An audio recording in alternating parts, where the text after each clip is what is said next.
Bismillahirrahmanirrahim. Assalamualaikum warahmatullahi wabarakatuh. Perkenalkan, nama saya Muhammad Rizky Mutawakil dengan NIM 2102 1150 2046 dari kelas 01 Prodi Arsitektur. Pada kesempatan kali ini, saya ingin mempresentasikan tugas dari mata kuliah Arsitektur Islam. Jadi di tugas kali ini kita disuruh membuat presentasi terkait dengan materi yang telah kita resume pada pertemuan sebelumnya. Yang menjadi topik pembahasan kita pada hari ini yang pertama itu ada buku 1 Criticism in Architecture. Di sini saya akan membahas mengenai sesi 3 dan 4. Yang kedua ada buku 4 Design Criteria for Mosque and Islamic Center. Saya akan membahas bagian 5. Dan terakhir buku 5 yaitu Art and Architecture in the Islamic Tradition. Saya akan membahas bagian 2. Baik, langsung saja untuk mengefisienkan waktu, kita akan masuk ke pembahasan yang pertama, yaitu buku 1, Criticism in Architecture, sesi 3. Jadi di buku ini membahas mengenai kritik atau pendapat dari beberapa tokoh arsitektur. Yang pertama itu ada Renato Laverla. Beberapa kritik atau pendapat yang disampaikan oleh Renato Laverla. Yang pertama, penting bagi seorang kritikus untuk memperhitungkan tidak hanya hubungan antara berbagai bentuk budaya, tetapi juga antara budaya dan politik serta ekonomi. Yang kedua, tidak bijaksana bagi seorang kritikus untuk mengabaikan faktor politik dan juga ekonomi. Yang ketiga, kritikus arsitektur harus membuat perbedaan yang jelas antara kritik terhadap bangunan itu sendiri atau bangunan itu sebagai fenomena sosial atau budaya. Yang kedua ada Paulus Gauci. Kritik yang disampaikan yang pertama, tidak ada gunanya hidup kita di dunia mimpi. Kita harus menghargai apa yang terjadi di sekitar kita ketika kita berbicara mengenai kritik arsitektur. Yang kedua, ketika kita berbicara mengenai regionalisme, saya gagal memahami bagaimana Islam dapat dianggap sebagai suatu wilayah. Yang ketiga ada Nisan Fethi. Pendapat yang disampaikan yang pertama, terdapat bahaya nyata stagnasi budaya di dalam arsitektur Islam saat ini. Yang kedua, inovasi dan kezaliman budaya di dalam arsitektur Islam adalah dua pendekatan yang paling dibutuhkan saat ini. Yang terakhir, pendidikan dan institusi arsitektur merupakan penghubung yang penting dan bagian penting dari keseluruhan dari proses arsitektur. Yang keempat, yaitu Raymond Vassallo. Pendapat atau kritik yang disampaikan yang pertama, arsitektur memiliki dampak terbesar, paling drastis dan luas pada manusia, lingkungannya, kualitas hidupnya, serta pada kesejahteraan biologis dan psikisnya. Yang terakhir, setiap arsitek yang berpraktik untuk bertindak sebagai kritikus sehubungan dengan karya-karyanya sendiri. Yang kelima ada Muhammad Arkon. Kritik yang disampaikan yang pertama, terdapat 3 tingkatan yang harus dipertimbangkan sepanjang waktu dan di semua tempat. Level-level ini dapat dilihat dari sudut pandang arkeologis, antropologis, dan juga historis. Tingkat pertama dari 3 tingkatan tadi ialah yang terdalam, tingkat tradisi lokal sebelum Islam datang. Tingkat kedua yang kita pertimbangkan sepanjang waktu justru tingkat inspirasi Islami. Tingkat ketiga atau tingkat terakhir yang harus kita pertimbangkan ialah dampak modernitas pada kedua tingkatan ini, termasuk ekspresi saat ini di dalam masyarakat tradisional. Yang terakhir adalah Peter Davey. Pendapat yang disampaikan ialah yang pertama, kritik deskriptif adalah kritik yang harus dipelajari setiap kritikus sebelum menerapkan sistem nilainya. Yang kedua, atau terakhir, salah satu alasan mengapa kritik arsitektur berbeda dari kritik sastra ialah bahwa dengan kritik sastra teks dapat diakses. Pembahasan selanjutnya yaitu buku 1, sesi 4. Tokoh pertama itu ada Dennis Sharp. Beberapa kritik atau pendapat yang disampaikan ialah seorang kritikus harus bebas dari sebuah prasangka. Yang terakhir membuat definisi cepat tentang apa yang kita maksud dengan media. Tokoh yang kedua itu ada Victor Torpiano. Kritik atau pendapat yang disampaikan yang pertama, kritik arsitektur harus merancang cara-cara populer untuk membocorkan pemikiran arsitektur melalui surat kabar dan juga melalui televisi. Yang terakhir, setelah kita menggunakan media untuk mempopulerkan kesadaran akan pendekatan kritis terhadap arsitektur, kita juga harus ingat bahwasanya analisis ketat dari satu bangunan tidak cukup, melainkan bangunan tertentu harus digunakan sebagai contoh dari prinsip-prinsip dasar skala, bentuk, fungsi, dan juga konteks. Tokoh terakhir yaitu Charles Kenfit. Beberapa pendapat atau kritik yang disampaikan yang pertama, Kritik adalah sarana yang digunakan untuk mencapai tujuan. Yang terakhir, kekuatan kritikus di dalam pandangan saya sangat sering ditaksir terlalu tinggi, paling tidak oleh kritikus itu sendiri dan kadang-kadang oleh subjek kritik mereka. Baik, kita akan melangkah ke pembahasan yang berikutnya, yaitu buku 4, Desain Kriteria for Mosque and Islamic Center. Jadi pada buku 4 kali ini saya akan membahas chapter 5.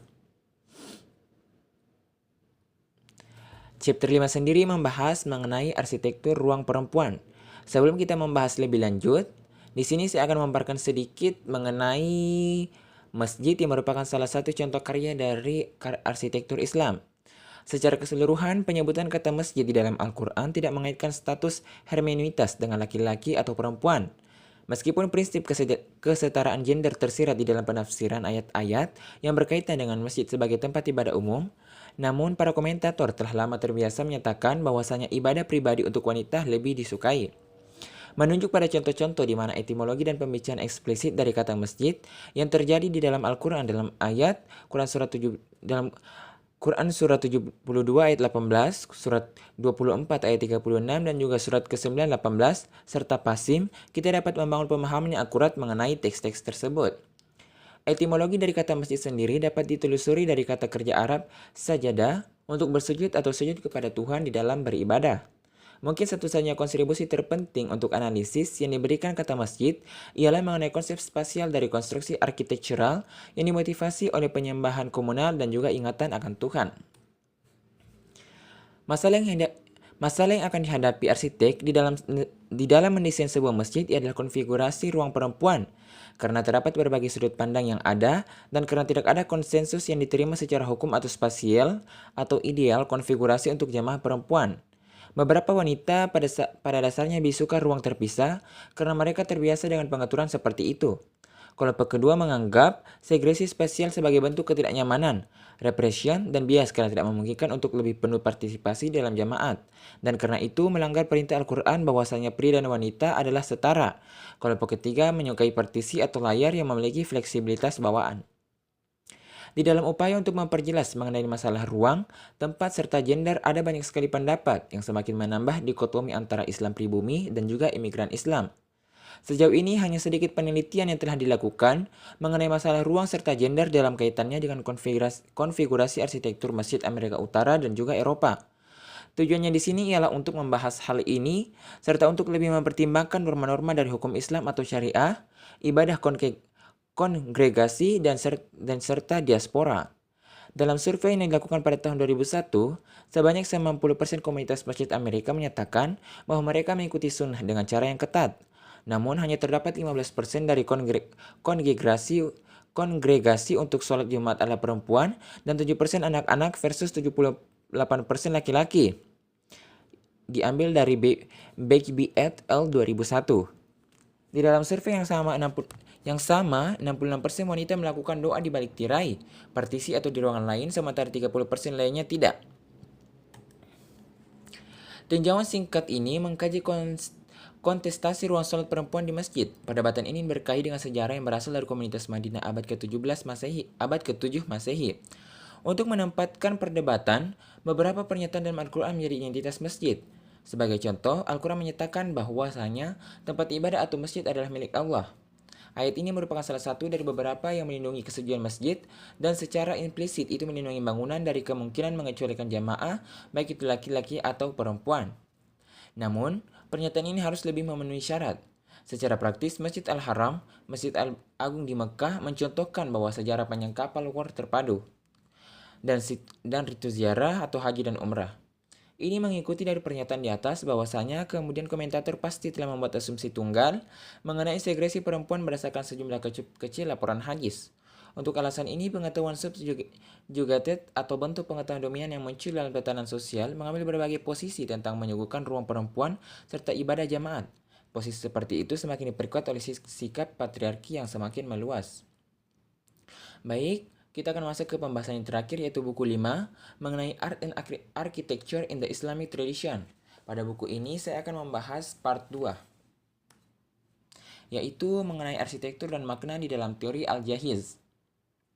Al-Jahiz banyak menulis tentang beragam isu mulai dari al-adab, sastra hiburan, hingga teologi dan juga politik. Mazhab Mu'tazili merupakan salah satu mazhab filsafat Islam yang paling berpengaruh dan dua prinsip utamanya ialah keesaan Tuhan serta keadilan ilahi bersama dengan kebebasan kehendak.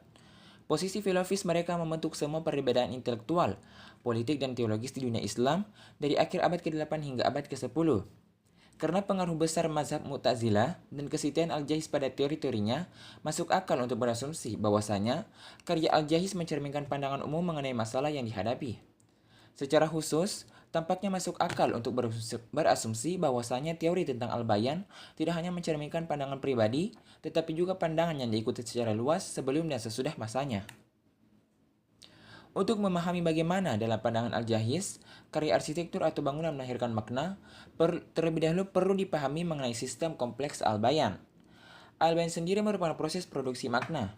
Ini adalah kumpulan dari semua sarana yang dengannya pemaknaan dihasilkan.